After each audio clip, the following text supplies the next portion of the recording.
So 4-1, the final score at St Mary's this weekend. Saints' 19th defeat of the season. Glenn, for 44 minutes, it was pretty even. What were your thoughts on the game? Yeah, it was. First half, we were decent. I mean, he set us up in a, 4-3-3 or 4-6-0, depending on your point of view, with a false 9 and a false midfielder and a false goalkeeper. The first half was all right, I guess. There were a few warnings, mainly through Jack Grealish down the left-hand side. We just seemed to leave him in acres of space. We had a couple of chances. Sulemana had that one on the break where he proved why he never scores a goal at the end of it by shitting it through to the keeper. We put over a few decent crosses, but because we didn't have a striker, we didn't have anyone to get on the end of them. There was a really nice cross from Elianusi into Alcaraz, which would have been ideal for a proper centre forward, like the 6'8" bloke we've got, who might have got his head to that. And the goal on half time was a little bit unfortunate. He's headed it from 6 yards, so again, I'm wondering where the goalkeeper is. You've got to be coming out and punching that. That ball was in the air a long time, and for me, he should have done better with that. Or should have done something with that. Half time, we seemed to he changed the formation to get 2 up front, and we kind of went 4-4-2. And I guess that was to shore up the issue with Grealish on the left-hand side having loads of space. But Walcott and Maitland-Niles just didn't really bother defending. We were trying to press, and when we got played through, the space was always there for Grealish. Second goal was obviously scored by him. Bazunu made a decent save there, but unfortunately the ball went straight back to Grealish. Haaland's brilliant goal, 3-0. I mean, it's just a wonderful finish. It's not for me. It's not so much the acrobatics. It's the way he moves his feet to get in the position to get that. That's an absolute sort of quality bit of movement from. I mean, he's a brilliant player. It's funny, he touches the ball 3 times, but the ball ends up in the net twice, and that's all anyone remembers. And he's just fabulous at that. We bring. I mean, I was like dying when he brought on the 2 subs, Mara and Gineppo. But to be fair, they combined. I mean, Gineppo tackled his way through 3 players, didn't he? And tackled and stumbled his way through, and Mara scored. That's the benefit of having a striker on the pitch, I guess. But it just seemed to annoy them. They went straight out the other end, and it was the clearest penalty you've ever seen in your life. Like in the bee's nest, isn't it? Yeah. Well, yeah, you've scored, but we can score whenever we want. And it was a bit of a clattering foul. 4-1, and it could have got nasty at the end. There was some sort of decent play in defence. I was impressed with Bednarek. I said that on Twitter. I thought he played really well. And he pulled off a couple of blocks in the last 10 minutes to keep it down to 4-1. And I have to say, he does seem to have turned a corner because he's put together now about 4 or 5 decent games in a row after he had a couple of dodgy ones when he first came back. So at the end of the day, it's no real damage done. Whatever we put on the pitch, the chances are we would have lost on Saturday. But again, I don't feel like we gave ourselves a chance to win it. Playing. I mean, I will give. Last week, I was talking about the fact that Ruben just seemed to copy Ralph's tactics, and I was fully expecting the 4-2-2-2. I'll give him that he at least tried something different, but I don't think it was a particularly good way to go. It was a partial success in that we didn't let City really dominate possession in the first half, but ultimately it was, the second half was kind of disappointing, I thought, and we never gave ourselves a chance to get back into the game. We'll get into some of the personnel and the team selection in just a bit. Steve, aside from the result, was it a better performance in a funny sort of way than it was last week at West Ham, which seemed quite flat? It felt for certainly that first half that they gave it a better go.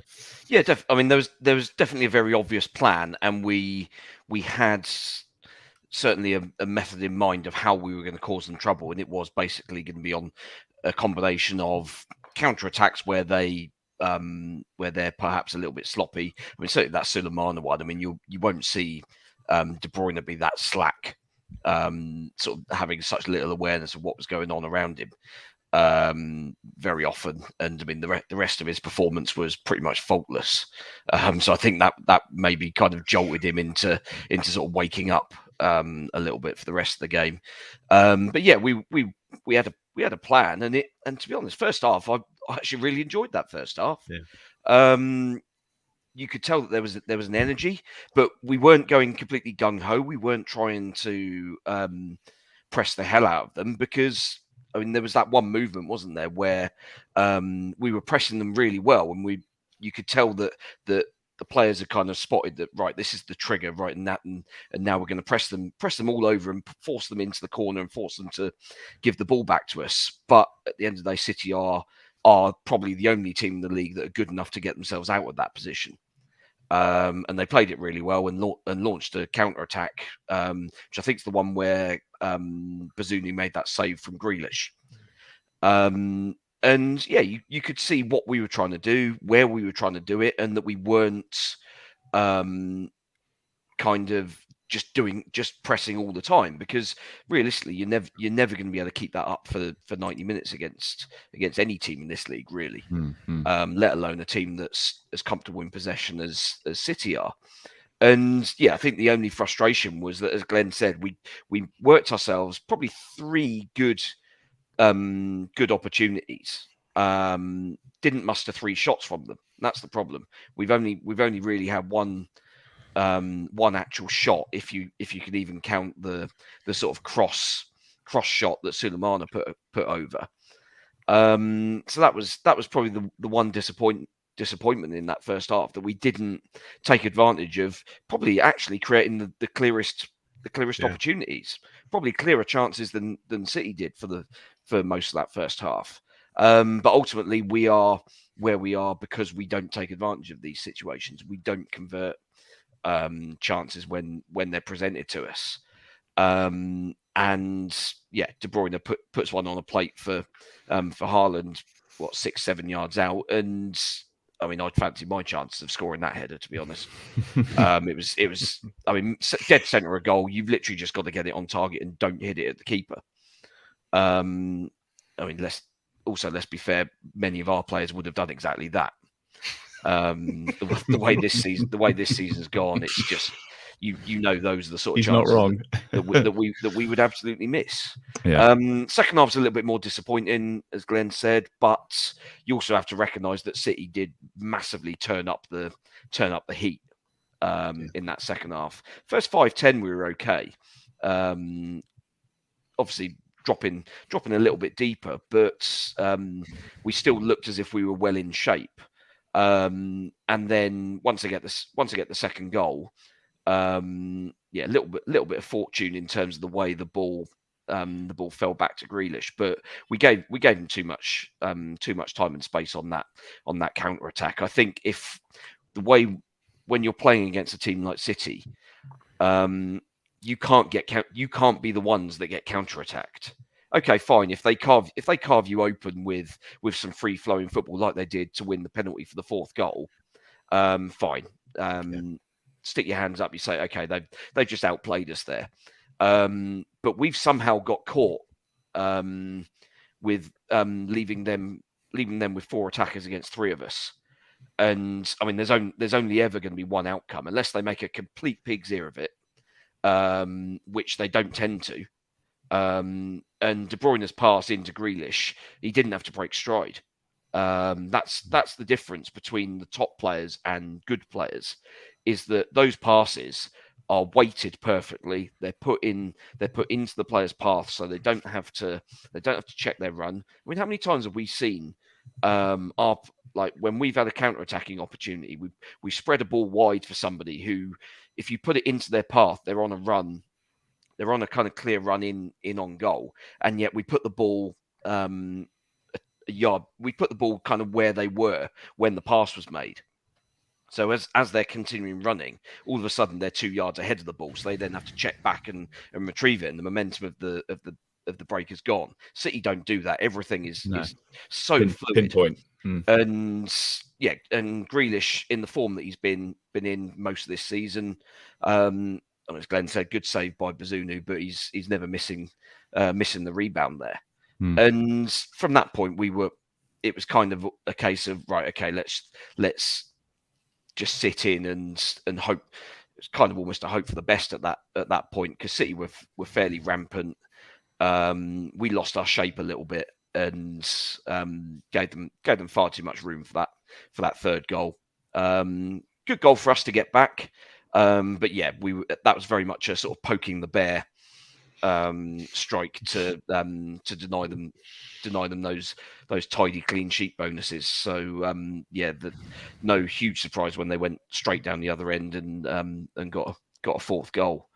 But I mean, as we've said before, that this season won't be made or broken based on games against the likes of City, Arsenal, and Liverpool. It's the games against the teams around us where ultimately, at the moment, it looks like we're going to fail relatively miserably. Yeah, it's the one we've got coming up.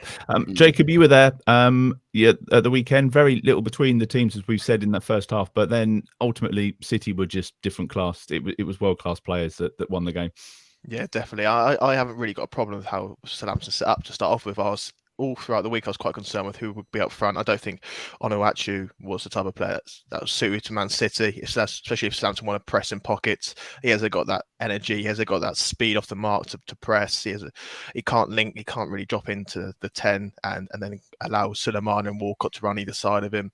And I just feel like if he did play, then I think Southampton would be increasingly isolated and they wouldn't probably have that same counter-attacking threat that they had with the extra mobility of Alcaraz and Suleiman and Walcott. So I didn't mind it. I thought it was quite good. I like the type of runs they made in that first half of Suleiman and Walcott making that run between centre-backs and full-back at Man City. And there was a few opportunities there, a few openings, which you probably expect from a home team, but obviously haven't got that quality. And I think as the game wore on, although Southampton kind of sunk deeper, I thought the midfield kind of looked a little bit ragged. I thought Lavia's energy when Ward-Prowse was diving in and he got played around a few times. And when that happens, then De Bruyne is in that half space in those positions and he's just stunning, isn't he? I think there was a moment in that first half where he did that no-look one touch just over his shoulder to Grealish. And you're seeing that level of awareness to spot those pitches so early when everything's 100 miles per hour is what separates the teams and shows the gulf. So I think Southampton did as good as they could, but I think the reason why there's negativity after the performance is not really to do with the performance. It's because of all the other missed opportunities Southampton have had, and now it doesn't matter who Southampton are playing against in these final 8 games.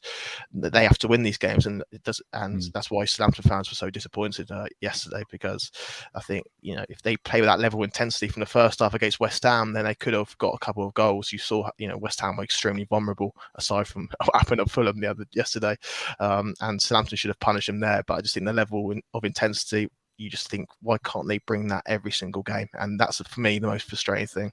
And you'd have spoken to or been in the press conference with Pep afterwards, and he described the game plan as brilliant. He's just got this weird habit of praising us, even if we've just rolled over and had our bellies tickled. But especially when we've rolled over and had our bellies tickled, we stopped them playing, right? And he was saying the game plan worked really well, and it was causing him some problems. So clearly we were doing a lot right. I love Pep Guardiola when he talks about Southampton, because it could have even been the Pellegrino side, and he was complimenting them, wasn't he? He's telling everyone how good Nathan Redmond was in the past. He tells everyone how Southampton were the best pressing side under Roy Harsson. So I just think if he wants to manage Southampton, then the opportunity's there. I think Southampton would have said no to it. He seems to like the club a lot. Yes, we would. We'd turn it down. But yeah, I consult the spreadsheet. I do think Ruben Sellers was quite clever. I thought the rotation was really good. I thought Elyounoussi, I watched the game back this morning. Although he's often criticised, and when you look at him on the team sheet, you think, oh god, there were a few times when he just nicked in, and you think that's why he's in the team. That pressing, nicking in number 10. So I think Southampton were good that first 35 minutes, but yeah, Pep got asked whether Southampton were good, he wasn't going to say anything else, was he? No, I suppose. Glenn, there was also a few discussions after the game about this false number 9, and I get the impression that's probably not how you'd have set up. I know that we've been looking at Man City, and we've been taking their members of staff, we've been taking some of their academy players, and we've been trying to replicate what they do. But I don't think setting up the same way they do and did last year with that false 9 is ever going to work for us when we need goals with 8 or 9 games to go. Yeah, I mean, even when we had 2 up front, when he pushed Sulemana up front, you know, you've got a non-scoring winger and a midfield player playing as your 2 strikers, and it's just, is that going to work really? I just don't see it. I mean, the false 9 thing, it really needs to be a striker who can play deeper. I mean, the player that we've got who could play that role, I feel, is probably Che Adams. But I'm, you know, Alcaraz is I know he's nowhere near this level, but he's like a Frank Lampard type midfielder, isn't he? He's breaking forward from the midfield and arriving on the edge of the box and getting shots off, things like that. So I don't think it particularly suited him. Yeah, I mean, when the 11 names were read out, I assumed Walcott was up front on his own. So there was an element of surprise there, and I'll give Ruben Sellers that I didn't really know what was going on, and obviously I watch this team every week. But yeah, I mean, like I say, it was okay for restricting Man City with the amount of possession they had, and the press did cause them a few problems, but there were incidents in the first half. They played through it 2 or 3 times, and it just looked like murder. When they got past, it was like a couple of passes, and suddenly we had 6 players in front of the ball, and we got away with it in the first half. And in the second half, we didn't. So qualified success, but you can't play that way against. I mean, maybe they'll revisit it when we go to Arsenal, but you absolutely cannot play that way in the games that matter this season, which are the next 3 home games, is it? Palace, Bournemouth, and Fulham. Yes, Palace, Bournemouth, and then Fulham. Yeah, and then Liverpool the last home game. And then Liverpool. You can't set up like that in games where you have to go out and score a goal. It's just not on. So I didn't particularly like it in the second half, because I think we persevered with what we were doing for too long, like we did at West Ham. To me, we wasted 20 minutes or so until we put a proper striker on, and by that time the game was gone. But as I said, whatever he'd done, City are and were world class, and players like De Bruyne, it's just ridiculous how good he is and how easy he makes the game. That pass where he hooked it over his shoulder to Grealish and knew exactly where he was, despite clearly having no ability to look that far behind him, was just extraordinary. It's in-game intelligence. He probably knew straight away that Saints have got too many players in front of the ball. The right winger won't have tracked back. The chances are, and Saints are always narrow, aren't they? When we're defending, we always defend narrow. The midfield's narrow. The fullbacks are narrow. He probably thought Grealish will stay out there.